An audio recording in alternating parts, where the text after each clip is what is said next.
students, today we will study the last chapter of SA1 of English Literature, that is the story of Little Sadako. Sadako was a name of a small girl. सडाकू जो है वो एक Japan की एक छोटी लड़की थी जिसके बारे में हम लोग पढ़ेंगे इस चैप्टर में। ओके, ये छोटी लड़की पूरे वर्ल्ड में पीस स्प्रेड करना चाहती थी।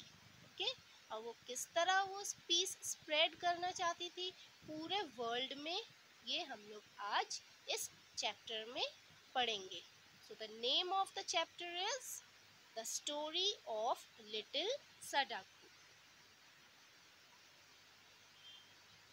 Let us read the chapter. Read this story of a little Japanese girl named Sadako. An atom bomb was dropped on her city, Hiroshima in Japan, during World War II. Read on to find out what happened to Sadako. Okay? क्या हुआ था कि ये जब छोटी थी Sadako, when she was a small girl, उस वक्त वर्ल्ड वॉर 2 हो रहा था। पूरे वर्ल्ड में वर्ल्ड वॉर 2 चल रहा था। ओके, और उस समय क्या हुआ था, अमेरिका ने जापान के ऊपर एक सिटी था हिरोशिमा, जो जापान का सिटी है जहाँ सडाको रहती थी, उस सिटी में अमेरिका ने एटम बॉम्ब फेंका था। ओके, एटम बॉम्ब जो होता है वो बहुत ही ज़्यादा इफेक्टिव होता है, उससे बहुत दूर दूर तक नुकसान होता है। ओके, ये एटम बॉम्ब से क्या होता है, पूरी सिटी में नुकसान होता है। ओके, तो और बॉम्ब मीन्स बहुत सारे उसमें केमिकल सब होते हैं, तो उससे क्या होता था कि सब लोगों की हेल्थ बहुत इफेक्ट हो जाती थी।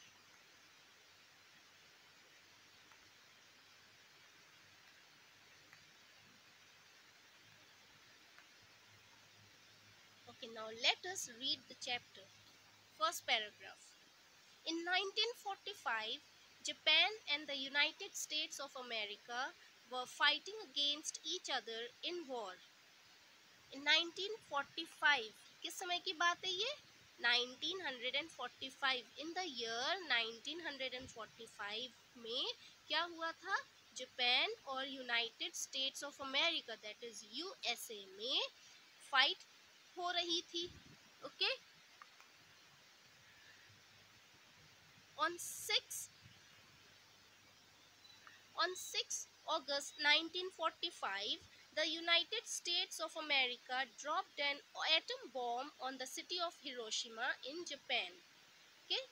कब ड्रॉप किया था एटम बॉम्ब, 6 अगस्त 1945 में यूनाइटेड स्टेट्स ऑफ अमेरिका ने जापान में, कौन सी सिटी में, the city of Hiroshima in Japan, Japan की हिरोशिमा सिटी में अमेरिका ने एटम बॉम्ब ड्रॉप किया था, फेंका था। It was a huge bomb that killed thousands of people. वो एटम बॉम्ब इतना बड़ा था कि थाउजेंड्स ऑफ पीपल, बहुत थाउजेंड्स के काउंटिंग अगर जाएगी तब इतने पीपल मर चुके थे। Okay, second paragraph. Little Sadako Sasaki was only 2 years old when the bomb was dropped. उस समय साडाको सासाकी जो है, जो लिटिल गर्ल के बारे में हम लोग इस चैप्टर में पढ़ेंगे, वो जिस ईयर में बॉम्ब ड्रॉप किया गया था जापान में, वो 2 years की थी। Okay, she was 2 years old when the bomb was dropped. The bomb fell 3 kilometers away from her home. Bomb जो था उसके घर से सिर्फ 3 किलोमीटर की दूरी पर ही गिरा था। Many of her neighbors were killed by the bomb. उसके बहुत सारे नेबर्स जो थे वो सब इस बॉम्ब की वजह से मर चुके थे। Luckily, little Sadako survived. लेकिन साडाको जो थी वो लकी थी कि उनकी जान बच गई थी इस बॉम्ब से, नहीं तो इनके बहुत सारे जो नेबर्स थे वो मर चुके थे। But in November 1954, when Sadako was 11 years old, little bumps developed on her neck and behind her ears. Okay, now जब वो 2 years की थी तब बॉम्ब गिरा था। ओके, लेकिन क्या हुआ कि नवंबर 1954 तब साडाको जो है 11 years की हो गई थी। उस समय क्या हुआ कि इस साडाको के नेक के ऊपर और उसके कान के पीछे लिटिल बम्प्स निकल गए थे। मीन्स छोटे छोटे दाने होते हैं रेड कलर के, उस तरह के उसके नेक में और ईयर के पीछे वो डेवलप होने लगे थे, निकलने लगे थे। Purple spots begin to form on her legs, और उसके जो लेग में है उसमें पर्पल कलर के छोटे छोटे स्पॉट्स भी होने लगे थे। Doctors found that Sadako had leukemia, a terrible disease that kills people. Okay, तो जब उनको डॉक्टर को दिखाया गया तो डॉक्टर ने क्या पहचाना, डॉक्टर ने क्या डिटेक्ट किया कि साडाको को ल्यूकेमिया है। कौन सी डिजीज थी, कौन सी बीमारी थी इनको, साडाको को she was suffering from leukaemia. और ल्यूकेमिया एक ऐसी बीमारी होती है जिससे लोगों की जान चली जाती है। Many children who were affected by the atom bomb were also found to be suffering from leukemia. Okay, बहुत सारे बच्चे जो जो जिनको एटम बॉम्ब से अफेक्ट हुआ था, मींस जिनको एटम बॉम्ब की वजह से उनकी हेल्थ में बहुत इफेक्ट हुआ था, उन बच्चों को कौन सी डिजीज हो गई थी, उन बच्चों को यही वाली डिजीज ल्यूकेमिया हो गई थी। Leukaemia was given the name the atom bomb disease. ये जो ल्यूकेमिया है इसको क्या नाम दिया गया था, एटम बॉम्ब डिजीज। ल्यूकेमिया को क्या नाम दिया गया था, next name atom bomb disease, क्योंकि ये जो डिजीज है, ये वाली बीमारी जो है ल्यूकेमिया, ये एटम बॉम्ब से ही होती थी। एटम बॉम्ब के साइड इफेक्ट से ये वाली बीमारी बच्चों को हो जाती थी।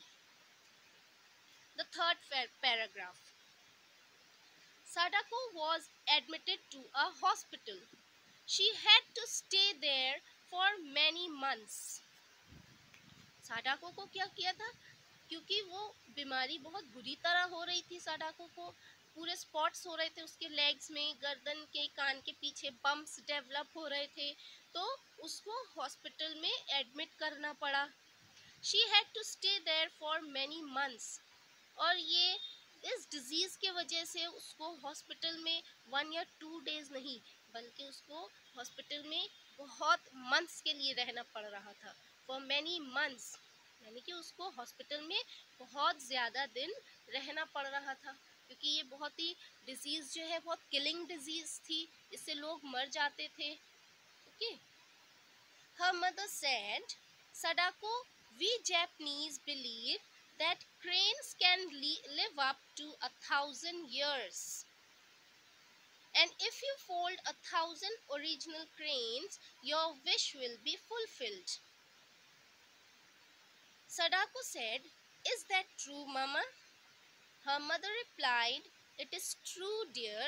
I shall bring paper for you tomorrow." Okay, so सडाको के साथ कौन रह रहा था हॉस्पिटल में, उसकी मम्मी रह रही थी, उसकी मदर रह रही थी। तो उसकी मदर ने सडाको से क्या कहा कि जैपनीज बिलीव थी, यानी कि जापान के जो पीपल हैं वो लोग एक ऐसी बात को बिलीव रखते थे, एक ऐसी बात का यकीन रखते थे कि अगर पेपर फोल्डिंग करके क्रेन्स बनाई जाएं, 1000 क्रेन्स, अगर 1000 क्रेन्स बनाई जाएंगी तो फिर उस इंसान की कोई भी विश होगी वो फुलफिल कर दी जाएगी।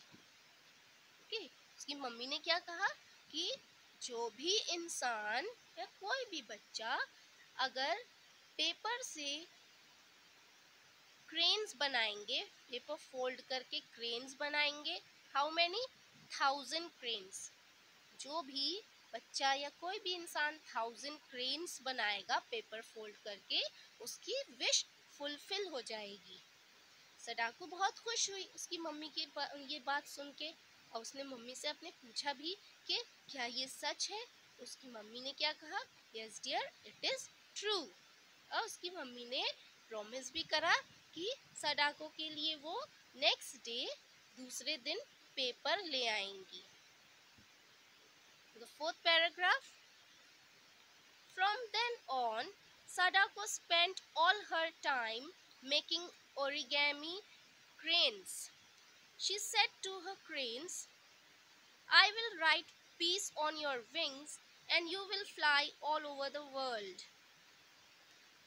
So, उसी समय से जब उसकी मम्मी ने जब से बताया, तो सडाको ने भी उसी बात पर बिलीव करना शुरू कर दिया कि 1000 क्रेन बनाएंगे तो विश फुलफिल हो जाएगी।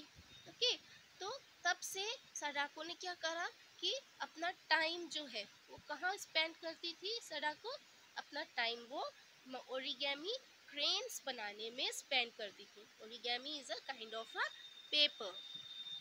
तो सडाको बहुत सारे क्रेन्स बनाती रहती थी पेपर फोल्ड कर करके, और सडाको सिर्फ क्रेन बनाकर नहीं रखती थी। उसने क्या कहा कि वो हर क्रेन की विंग्स में क्या लिखेंगी। उसने कहा कि वो हर क्रेन की विंग में एक वर्ड पीस लिखेंगी। पीस मीन्स शांति। और उस समय क्या हो रहा था, वर्ल्ड वॉर चल रहा था। You know what is world war. एक देश दूसरे देश से लड़ रहे थे, जंग हो रही थी, उसको वर्ल्ड वॉर कहा जाता था। तो उस समय यही जंग चल रही थी, यानी कि बहुत अशांति फैली हुई थी। ओके, वहाँ बॉम्ब फेंकते थे एक दूसरे के ऊपर, बहुत सारे लोग मरते थे, यानी कि बहुत ही बुरा एनवायरनमेंट चल रहा था। ओके, बहुत सैड एनवायरनमेंट चल रहा था। तो इस वजह से सडाको ने क्या कहा कि मैं विंग्स में, हर क्रेन की विंग्स में पीस लिखेंगी, शांति। पीस मीन्स शांति लिखेंगी, ताकि वो क्रेन जो है पूरे वर्ल्ड में फ्लाई करेगा और वो पूरे वर्ल्ड में क्या होगा, ये वर्ल्ड वॉर खत्म हो जाएगा और पीस आ जाएगा। Okay, when she had made 644 origami cranes, she became very sick and weak. उसने उसी दिन से क्रेन्स बनाना शुरू कर दी थी, और कुछ दिनों तक उसने कितनी क्रेन्स बना ली थी, 644 क्रेन्स। इमेजिन स्टूडेंट्स, इतनी ढेर सारी cranes banana is not a simple job, isn't it. इतनी ढेर सारी 644 क्रेन्स बनाना एक कोई छोटा सा काम नहीं है। वो अपना ज़्यादातर सबसे ज़्यादा टाइम किसमें स्पेंड करती थी, यही ओरिगेमी क्रेन्स बनाने में। तो उसने 644 क्रेन्स तैयार कर ली थी। लेकिन क्या हुआ, जब उसकी 644 क्रेन्स तैयार हो गई थी, तब शी बिकेम वेरी सिक। उसकी तबीयत और ज़्यादा ख़राब हो गई और वो और ज़्यादा वीक हो गई और कमज़ोर हो गई थी। She could not make any more cranes. वो इतनी ज़्यादा वीक हो गई थी कि उनसे अब क्रेन्स भी नहीं बनाई जाती थी। Her friends and family said, Dear Sadako, don't worry, we will make the remaining cranes for you. सडाको की फैमिली और उसके जितने भी फ्रेंड्स ने, सब ने सडाको से कहा कि तुम चिंता नहीं करो, तुम बिल्कुल भी चिंता नहीं करो। जितनी भी क्रेन्स, 1000 क्रेन्स बनानी थी, जितनी भी रह गई थी, लेफ्ट ओवर क्रेन्स जो हैं 1000 कंप्लीट करने के लिए, वो लोग बनाएंगे, उसकी family and friends. They tried to help her by making the remaining origami cranes, but Sadako died in October 1955. She was only 12 years old. उसकी फैमिली और फ्रेंड्स, जितने भी उसके फ्रेंड्स थे, उसके पूरे सब फैमिली मेम्बर्स थे, सब ने उसकी हेल्प करी कि वो 1000 क्रेन्स कंप्लीट कर पाए अपने, ताकि वो विश जो है वो फुलफिल हो जाए। लेकिन क्या हुआ, अक्टूबर 1955 में शी डाइड, क्योंकि उसकी तबीयत बहुत ज़्यादा ख़राब हो गई थी ना स्टूडेंट्स, तो शी डाइड ऑन इन अक्टूबर 1955। तब साडाको वॉज ओनली 12 years old। साडाको की क्या एज थी, she was 12 years old। Okay, after her death, Sadako's schoolmates began to make paper cranes. They said, "We want to remember Sadako forever." Okay, जब साडाको की death हो गई तो उसके सारे स्कूलमेट्स, उसके सब फ्रेंड्स, क्योंकि Sadako was a very good natured girl, Sadako बहुत एक अच्छी गर्ल थी ना, तो इसलिए उसके बहुत फ्रेंड्स थे। ओके, और सब उसकी हेल्प करना चाहते थे। तो सारे उसके स्कूलमेट्स ने क्या कहा कि उन लोगों ने क्या प्रॉमिस करा एक दूसरे से सबसे, कि वो लोग बहुत सारे पेपर क्रेन्स बनाएंगे। क्यों, ताकि वो लोग इस तरह पेपर क्रेन्स बना के साडाको को हमेशा याद रखना चाहते थे। ओके, वो लोग नहीं चाहते थे कि साडाको को कोई भी भुला पाए। ओके, क्यों, क्योंकि साडाको कोई छोटा सा काम नहीं कर रही थी, वो क्रेन्स बना रही थी। किस लिए, what was the reason, crane बनाने का मेन रीजन साडाको का क्या था, to bring peace in world. Okay, Sadako का मेन रीजन क्या था, वर्ल्ड में पीस लाना। Okay students,